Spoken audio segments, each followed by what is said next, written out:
Tsi pour accompagner les sauts des Allemands. Tiens, Tsi, c'est le nom d'un nouveau podcast. Et même le podcast francophone de saut à ski et combiné nordique. Chaque semaine, retrouvez résultats, analyses, statistiques et même des interviews passionnantes dans Tsi.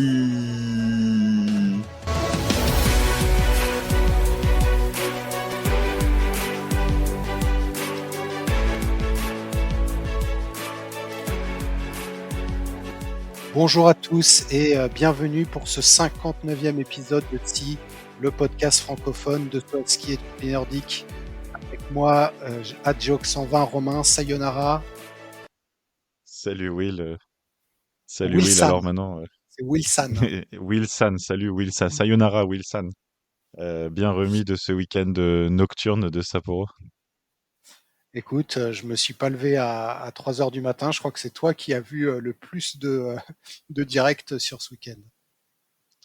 Oui, mais au petit matin aussi, il faut être raisonnable parfois, même si l'envie était forte. En plus, je sais pas ce que t'en as pensé. C'était un week-end correct sans plus. Ouais, je suis d'accord avec toi. Correct sans plus. Un week-end qui a quand même donné des compétitions intéressantes, chacune un peu à sa manière. Et donc, on va vous résumer ça et on va commencer par la qualification c'était le vendredi, et une victoire japonaise de Ren Nikaido qui annonçait sa forme à domicile. Ouais, bah écoute, je fais l'impasse sur les qualifs du vendredi, donc je ne rajouterai rien. Tu fais, tu fais l'impasse. Donc, Ren Nikaido qui a battu Philippe Raimund et le retour de Daniel Tschöfening à un niveau très intéressant. Donc, on part directement au samedi et après la première manche, on avait les trois meilleurs. En tout cas, on s'approchait de ça, mais c'était, si je me souviens bien, Ryoyu Kobayashi qui menait devant Stefan Kraft et de nouveau Daniel Tschöfening.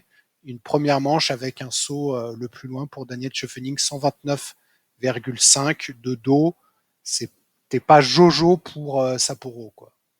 Non, c'était bizarre cette première manche. Ça a commencé un léger face. D'ailleurs, Dossard 4, l'homme attendu par toute la galaxie du saut à ski mondial, sauf moi. Oui, Noriaki Kasai, qui était sur la plateforme de départ, pour la plus grande joie d'énormément de fans et d'animateurs des réseaux sociaux. Bon, 51 ans, bientôt 52. Quand je dis sauf moi, évidemment, grand respect pour Noriaki Kasai, mais je sais pas, ces dernières saisons, ça me laisse un petit goût amer, hein, une sorte de genre, je veux pas arrêter, parce que il se qualifie, il marque des points, donc chapeau à lui. Mais je trouve que c'est quand même pas le lot techniquement. Je vois qu'il manque de force, qu'il est assez loin de ses skis. Je trouve que il faut, enfin, c'est bien de le voir, c'est fort de marquer des points, hein. On a valorisé les points de Valentin Foubert il y a quelques semaines, donc faut pas minimiser le fait de rentrer dans les points en Coupe du Monde. Mais on reverra jamais le grand Kassai. Faut surtout pas penser qu'on reverra Kassai sur un podium. non, mais déjà sa dernière saison un peu plus complète, il n'était pas souvent dans les points, donc je trouve déjà de l'avoir vu dans les points, c'était plutôt sympa. Il a vraiment pas eu des bonnes notes, mais c'est un peu le lot de ceux qui terminent aux alentours de la 30e. Moi, je trouvais que c'était assez folklorique de l'avoir. Après, je suis d'accord avec toi que de toute façon, on l'attendait pas beaucoup mieux. Mais bon, il a fait mieux que tous les petits jeunes là qui étaient passés du groupe national, hein. Oui, c'est ça, c'est le meilleur japonais du groupe national. Quand on sait que Nakamura a annoncé qu'il a une blessure au dos et qu'il va sauter les prochaines semaines, il était pas loin d'être le quatrième meilleur japonais. On verra s'il l'emmène en Europe. Je crois que c'est pas prévu déjà pour le volet ski d'Oberstdorf. Ça se fera sans lui. Je, je sais pas. J'ai tendance à pas trop y croire maintenant. Non, moi je pense Lui, en que tout cas, il fait tout pour réintégrer l'équipe. Je sais pas si c'est vraiment l'avenir du saut à ski japonais. je pense pas non plus. Et du coup, donc Kazai qui s'était qualifié alors de justesse puisque c'était une 28e place. Et puis on avait aussi la qualification alors plus attendu, hein, on va dire, donc de Ryoyu Kobayashi, puisqu'il était en tête de la manche. On avait Junshiro, un beau top 10 après la première manche, Junshiro Kobayashi, le frère. Rani Kaido, seulement 25e malgré sa bonne performance en qualif. Alors je me suis complètement gouré, il n'a pas gagné à qualif, il a terminé deuxième, c'était Fettner qui avait gagné, mais donc 3 Japonais à Sapporo, ça montre quand même qu'on est sur le déclin d'une nation comme le Japon. Hein. Non, c'est clair. Et puis après, cette première manche là, elle était bizarre parce que donc, je me suis auto-interrompu. Elle a commencé de face, mais ça a tourné de dos. J'ai plus exactement en tête, mais peut-être vers les dossards 20, quelque chose comme ça. Et il y a eu toute une flopée de sauteurs habituellement dans les 30 qui se Mm. font sortir à tour de rôle. Et après, les derniers, ils ont quand même le niveau pour rentrer largement dans les 30. Donc ça s'est équilibré, mais il y a quand même eu pas mal d'éliminés, on va dire, de renom mais qui n'y pouvaient pas grand-chose. Un Sapporo de dos, on n'est pas habitué. Je pense que eux non plus. Mm. Et il y a Énormément eu, de casse, Piotr voilà, c'est Joua, ça. Et Grégor c'était les Deschwanden, conditions. Bon, Giovanni plus parce que Bressadola, Alex Bressadola, tu Lawson, vois, qu'enchaîne plutôt les top 15, même. mm. Bon, voilà, ils pouvaient pas y Timmy faire grand-chose non Zeich, plus. Danny Huber. Mais du coup, ça a permis à Kazaï de passer, ça a permis à Belchaud de passer, potentiellement à Artie et Gros aussi. Euh, du coup, donc on attendait cette deuxième manche. Junichiro Kobayashi, donc qui terminera 10e avec un deuxième saut au même niveau. Renny Keido terminera 24e de cette épreuve. Et on a eu une belle remontée de Fettner qui, du coup, lui, il était quatrième. Il passe. Attends, je suis complètement dans le. Non, non, Donc il était Fettner, cinquième, il reste quatrième. cinquième, il reste quatrième. C'est Wellinger qui monte sur le podium parce que Tschöfening s'est un peu raté au deuxième saut. Et du coup, Wellinger qui termine troisième. Kobayashi deuxième qui se fait doubler par Kraft. Et c'est le Puligashi.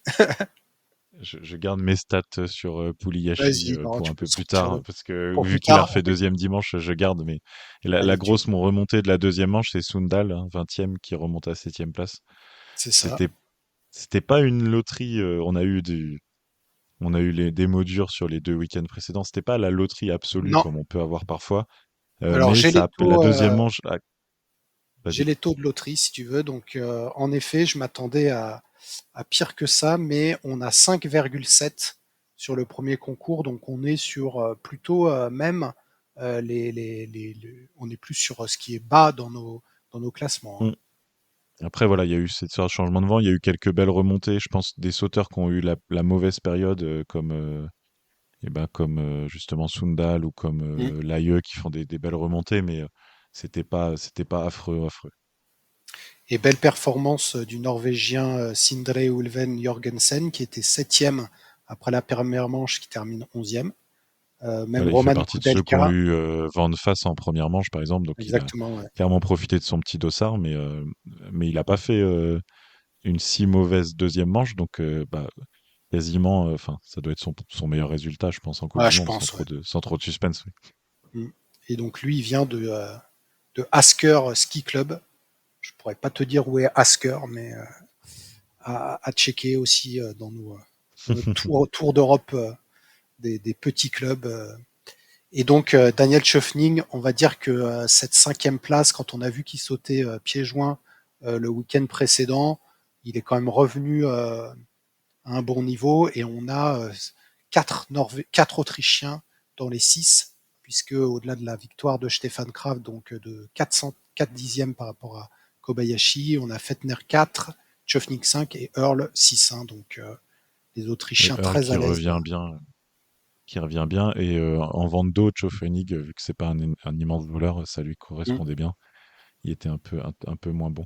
Mais de faire les synthèses du week-end, on peut passer au dimanche. Alors le Bon, c'est dimanche, vrai donc que il y a une qualif, et là c'est Geiger qui a gagné avec moins 22,5 de compensation de vente face. ah oui, Donc c'est vrai. là, En lui, préparant l'épisode, j'ai bien rigolé il a parce une qu'il a pompe énorme. Hein. voilà et donc il gagne la qualif comme quoi.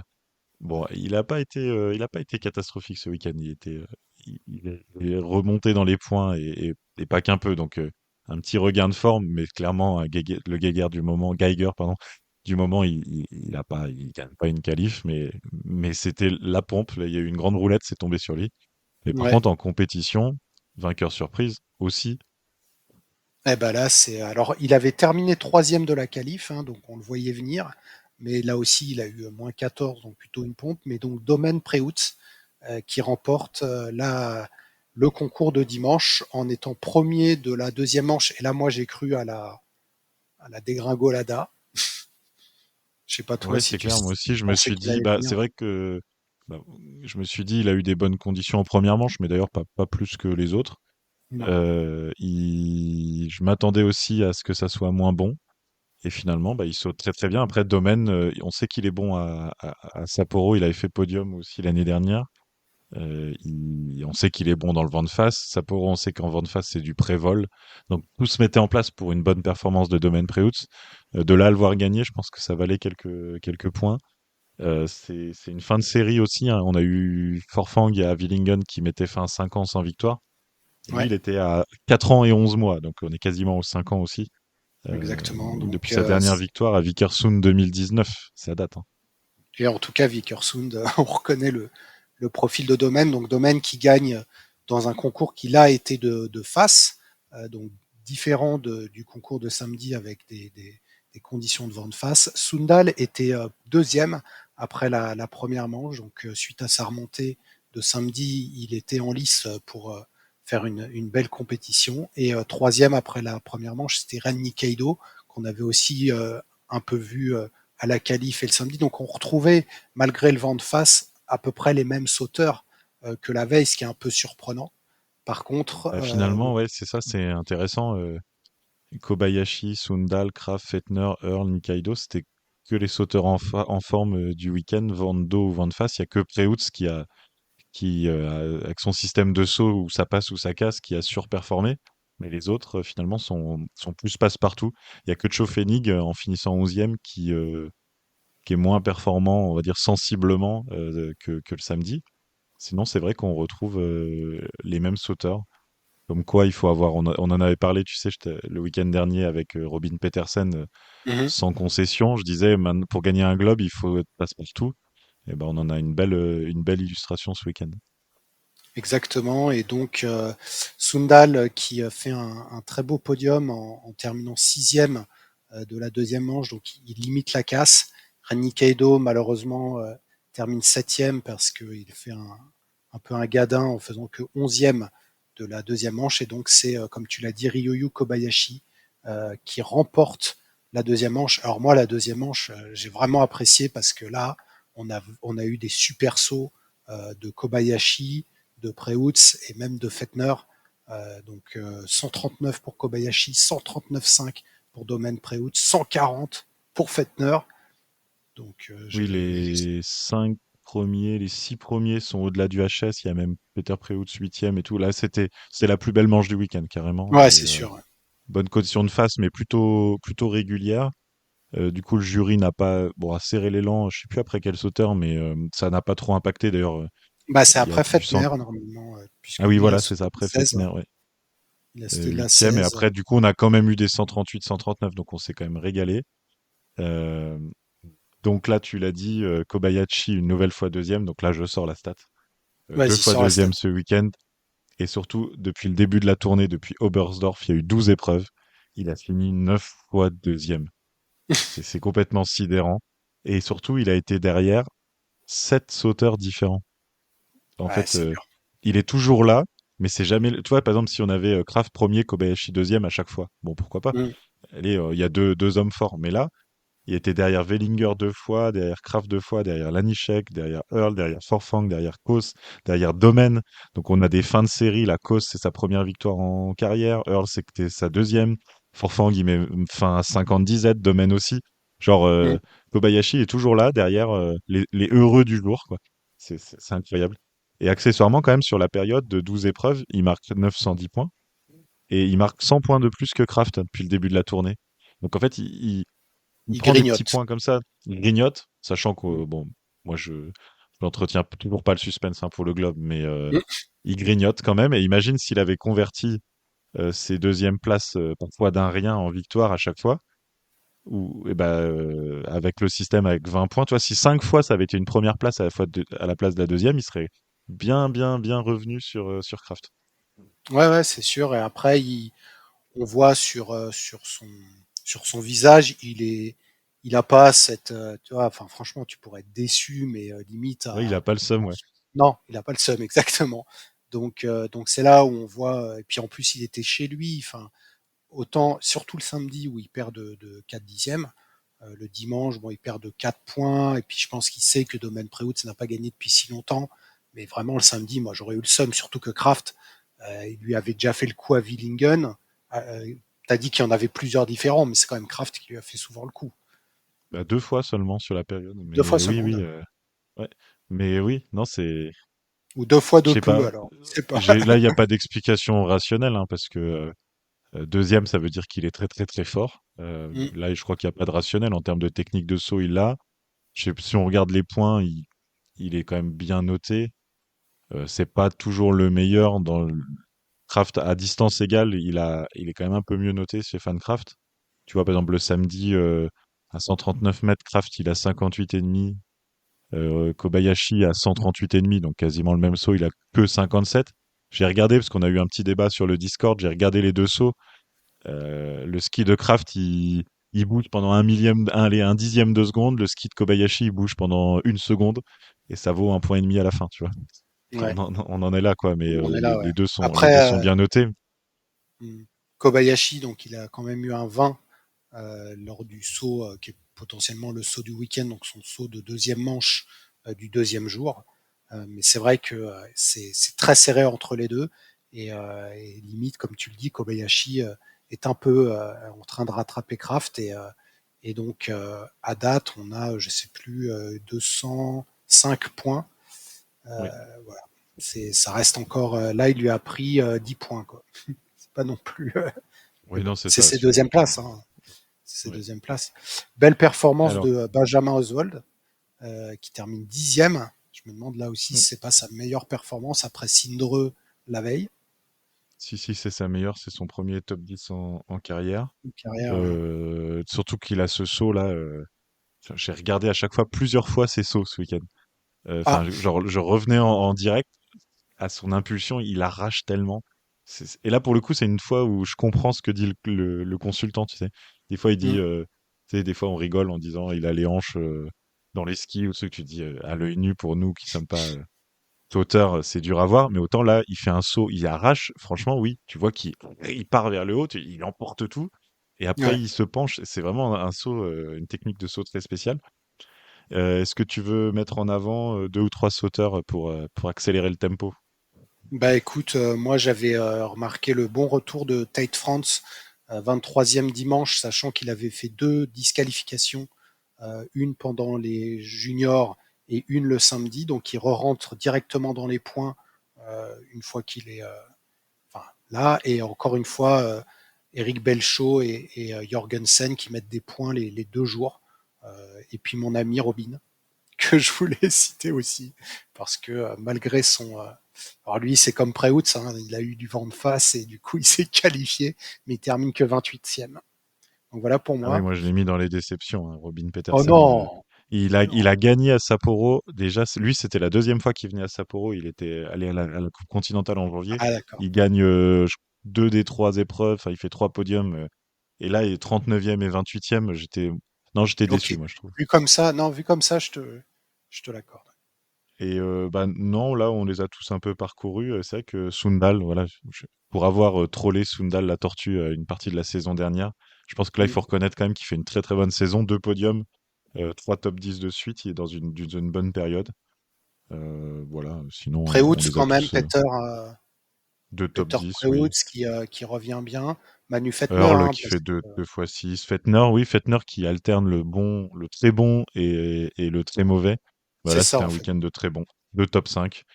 Pareil, lui, c'est aussi un sauteur qui a une technique très particulière, là, avec les skis qui pointent vers le bas à l'impulsion, donc je pense qu'il perd pas beaucoup de vitesse, mais enfin, faut pas qu'il ait une rafale de dos un jour à la table, hein, parce que C'est ça. c'est soit il fait un soleil, soit il va au HS, en gros, en ce moment, quoi. C'est Pour ça. l'instant, Et du sur ce coup, week-end, il allait au HS, donc c'était bien pour lui, tant mieux. voilà, dans les déceptions de ton côté, puis je nommerai mon dégueulasse de la semaine, et puis je vais aussi introduire un nouveau concept, mais il y aura le malheureux, le malheureux du week-end, celui qui aura eu les les pires compensations. Ah, Parce c'est qu'en étonnant. fait, j'allais Alors, nommer un dégueulasse et j'ai vu qu'il était malheureux, donc j'ai mis le ah malheureux oui, et le dégueulasse. ça a mis Ouais, un facteur bah oui, atténuant. Oui. forcément, puisqu'il était malheureux. Alors, Je te bah, laisse. j'ai mis dans ma liste des sauteurs qu'on aurait pu espérer plus haut, Lovrokos, parce qu'il gagne quand même, il fait 2 podiums le week-end dernier, là il fait 23e et 8e, dans des conditions, il y avait du aurait pu lui convenir. Mhm. J'ai mis Forfang parce que je pense que là c'est l'occasion de faire un petit aparté. Je pense que Johan André Forfang, là il est dans un combat extra tremplin qui doit lui pomper de l'énergie. Donc, il est le représentant syndical des sauteurs norvégiens. Et c'est lui qui a écrit une lettre à sa fédération pour demander la mise à l'écart d'Alexander Stockel, le coach depuis 2011. Il est soutenu par tous ses collègues, un Granerud qui a explicité son soutien, mais il y a une grande surprise. Je sais pas. Nous, absolument, on sait rien, et je pense qu'il n'y a pas grand monde qui sait grand-chose, à part peut-être les principaux intéressés. Mais j'avoue ne pas avoir vu venir le fait que les sauteurs demandent explicitement, et vraiment ils insistent depuis une semaine, et ils ont été Mhm. soutenus en plus par tous les plus gros clubs norvégiens qui soutiennent les sauteurs pour demander l'exclusion immédiate de Stockel en cours de saison en disant ça peut pas attendre la fin de saison. Mhm. On ne sait pas, peut-être qu'on saura jamais ce qui s'est passé, mais la situation est très surprenante. Bah, moi, je pense qu'on saura une fois que ce sera fait, mais là, le truc, c'est qu'il va s'accrocher, il va les envoyer en justice, donc, enfin, pas les sauteurs, hein, la Ah oui, fédération, oui, bah, il rupture a de un contrat contrat, jusqu'à 2026, Stockel, mais c'est voilà. vrai que tu vois, on avait eu des débats la saison dernière sur le management bienveillant des coachs. On comparait un peu et tout. Moi, Mm. Stockel, j'avais tendance à le mettre dans les bienveillants Ouais, de non, la moi aussi. personnalité publique qu'on envoie. Donc, on ne sait rien. Donc voilà. Mais vraiment, Mm. le fait que en pleine saison, les sauteurs soient aussi catégoriques, c'est étonnant. Et ils disent en plus que c'est pas lié aux résultats sportifs. Ils ont Non, non, dit parce que explicitement. comme bon, certes l'année dernière on avait un très bon Granerud qui a gagné le Globe, mais cette année entre Sunda, Lindvik, Forfang, ils sont plus, enfin, c'est-à-dire il y a plus de densité, mais moins de, enfin, il n'y en a pas un qui joue le Oui, Globe. c'est pas une super saison, mais Et du ouais. coup Donc, Forfang bah, quand même, parce que Forfang je l'avais mis dans mon dégueulasse, mais il s'avère qu'il est le malheureux du week-end. ah, c'est lui. Bon, bah Ouais, voilà. c'est lui, ouais, Mais il a c'est vrai vraiment qu'il pas eu est. de. Voilà, il se passe Pas eu pas de- mal de choses autour de Forfang, qui est ouais. la tête d'affiche de cette révolte norvégienne, dont on saura certainement plus par les journaux dans les semaines à venir. Ouais. Et est-ce que tu as mis Raimund dans ton dégueulasse? Non, j'ai pas mis Raimund Parce parce que qu'il fait 21e et 17e, alors qu'on sent qu'il saute bien, on sent qu'il est en ouais. forme. Et il y a toujours manqué un petit truc. Alors peut-être un peu, par exemple, en manche finale dimanche, il a moins 1,7 points. Preutz, il a moins 13. Ou Sundal, il a moins 17. Donc on Hmm. sent qu'il a pas eu de chance avec les En conditions. fait, Euh, j'ai pas mis Raimund parce qu'il avait bien sauté à Lake Placid, mais moins bien à Willingen. Donc, comme tu m'as ouais, dit voilà. de prendre une Non, période non. un peu plus longue, j'ai Vas-y. pris une Allez. période de 4 et j'ai mis Lindvik. Parce qu'il a Oui. très bien sauté à Willingen, très bien sauté à Lake Placid, correct à Kulm et dégueulasse. Et du coup, c'est lui qui Bon, l'a eu. Voilà. deux top 15, mais quand on sort d'un podium, je comprends la Et du démarche. coup, Raymond était sixième au classement du malheureux. Donc oui, il a eu des mauvaises conditions. Cinquième Kubaski, quatrième Deschwanden, troisième Layot, deuxième Geiger, premier Forfang. Voilà Et pour ceux qui ont bon, bah, eu c'est des bien parce que tu vois mauvaises comme quoi conditions. c'est quand même lié au vent, parce qu'une partie qui est dans mes déceptions. Tu l'as dit pour rigoler la semaine dernière, mais Huber, il rentre en Autriche. Daniel Huber, il rentre aucune fois dans les points. Egner, il fait une fois 14e, une fois 36e. Tu l'as dit Mm. pour rigoler, attention, il y a Mbarer qui vient. Et bah, attention pour de vrai, en fait, hein. Ah bah Uber, moi je l'ai mis dans mes bofs.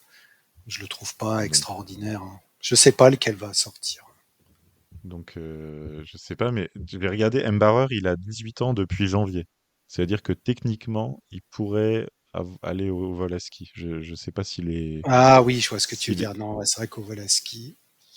parce que c'est Volaski ce week-end, c'est presque une transition Ouais, vers la ça, semaine suivante, mais on va ça vers le joue. Volaski et je sais pas, on attend. L'heure où on enregistre, on n'a pas l'info, mais ça serait.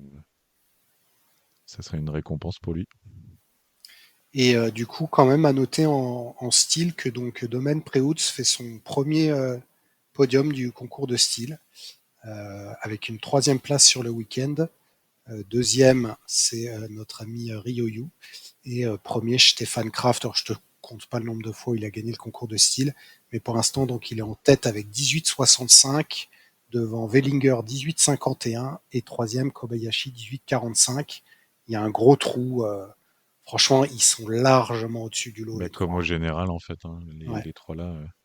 Parce que pour finalement conclure tu sais, tu parlais de la 5e place du général, donc que les trois premiers c'est réglé, que Mm. Earl est quand même bien parti pour être 4e. Mais alors pour la 5e place, c'est une course d'escargot, quoi. C'est Geiger, ça. il a repris la 5e place à Paschke en marquant 31 points sur le week-end. Ouais. Lindvik, il en marque 36 sur le week-end. Aibok, qui était malade. Lanišek, il est 9e, il est blessé. Lovrokos, il en marque 36. C'est derrière. En fait, là, j'ai l'impression que de la 5e à la 20e, ils se valent quasi tous, quoi. Ça Ouais, peut ouais. Et être, puis en en fait, plus, chaque week-end a son lot de. Parce que Fettner a été bon, on avait dit que le week-end dernier était pas bon. Et Bock, je savais même pas qu'il avait été malade, tu vois. tu Je vois, savais pas où il était. Domaine Preutz, une victoire, il est 19e mondial. Sundal, 2 podiums, il est 18e. Raimund, un podium, il est 17e. Euh, Tu vois, c'est très, très. Je pense que jusqu'à la 20-25e place, ouais, il y a Schnitzol, 23e mondial, alors qu'il enchaîne là, les bonnes performances. Granerud, il a été absent. Il pourrait bien remonter quand même s'il fait des bonnes perfs. Zaïch, on arrive au Volaski, même si en ce moment il est transparent. Ah ouais, Euh, Zach, il est on- super transparent. c'est quand même ultra dense, quoi. Ça serait pas étonnant, tu vois, ce week-end, si le 21e et le 22e mondial faisaient un podium, donc Zaïch et Granerud, tu vois, ce Mm. serait pas choquant. Non, non, c'est vrai que, comme tu le dis, hein, jusqu'à même Schnitzstuhl ou Kubaski qui se réveillent un peu, il y a une bonne tripotée là qui sont à peu près au même niveau. Après, il y a Earl un peu tout seul. Tchofnig, il est dur quand même à juger parce il a pas été là en 2 compètes. Il est 12e mondial. Lui, il vaut quand même pas mal, hein. Lui, Mm. il a une bonne tête Ah, mais de son. Volaski, alors là, moi, je mets pas un copec sur lui Non. avec sa façon de tomber en fin de vol, avec 6 épreuves de Volaski. Enfin, j'espère qu'il me donnera tort, mais j'y crois pas trop. En tout cas, le week-end prochain, est-ce que tu as encore des choses à dire? Non, non, non. En tout cas, là, on a bien dit tout ce qui était à dire sur ce Sapporo. Et du coup, le week-end prochain, donc on est Prochain à va être, Oberstdorf, on retourne à Oberstdorf, mais cette fois-ci je voulais faire le malin et j'ai un trou de mémoire. sur le Le HS tremplin de 205. Volaski. Ouais. Oui, mais je voulais dire le nom le nom du monsieur, Le mais Paula ça me reviendra. Reiner, c'est pas le Non, Paula non, Reiner, c'est non, le, c'est pas ça. non, tu vois, bon, bah, sur le tremplin de Volaski, HS 235, le nouveau profil, un peu comme Kulm, Ah oui, en dans plus. vraiment un profil de pur voleur, avec un gros programme qualification jeudi 16h40.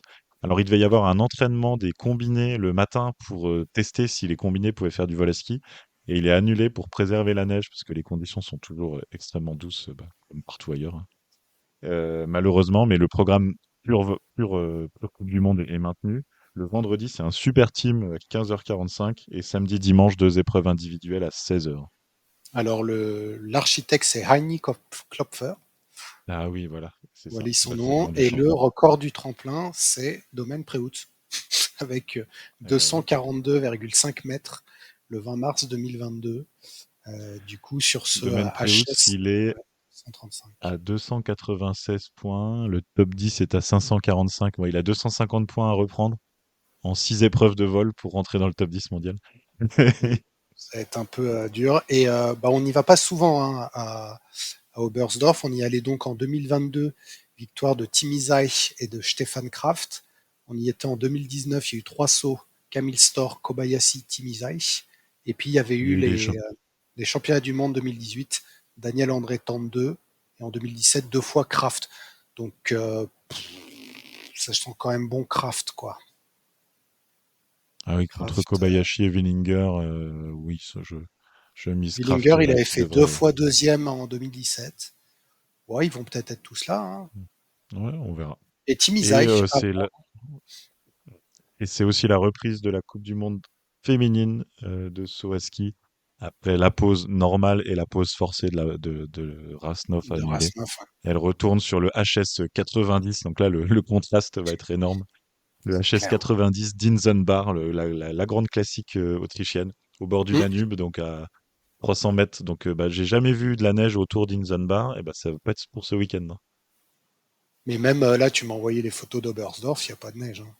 Non, non, bah, il y a de la neige que sur les tremplins. Ils l'ont mise au dernier moment. Ils ménagent au maximum. Bah, c'est presque miraculeux hein, que ça ait lieu, hein, parce que les conditions sont celles qu'on connaît de grande douceur un peu partout. Bon, voilà. Ouais, bah écoute, Et normalement, tu vois, il y donc a une on a FIS une. Cup à Villars qui est annulée. Les OPA Games, ils ont été déplacés 2 fois. Ça devait être Planitza, ça devait être Schonard. C'est repris par Zefeld, mais ils ont failli annuler encore au dernier moment parce que même à Zefeld, pourtant c'est préservé, c'est just. Là, il faut pas une semaine de chaleur en plus, quoi. Mais d'ailleurs, à noter que la qualif, c'est jeudi à 16h40, puisqu'il y a un super Team Flying Hill à 15h45 le vendredi. Oui, Et donc, la c'est qualif, donc, c'est dans 2 jours. oui, tout à fait. C'est ce que j'ai dit il y a 2 minutes. C'est ce que tu as dit. Tu devais être en train de chercher le nom de l'architecte. Ouais, c'est T'as une, ça. Très t'as une fatigué aujourd'hui. circonstance atténuante. Eh ben, écoute, C'est ça. c'était un épisode plus court que d'habitude avec un programme raccourci, mais merci Will. Merci à toi et on se retrouve du coup pour le retour du vol à ski la semaine prochaine. Et le retour du Bye saut bye. féminin. Ciao, ciao.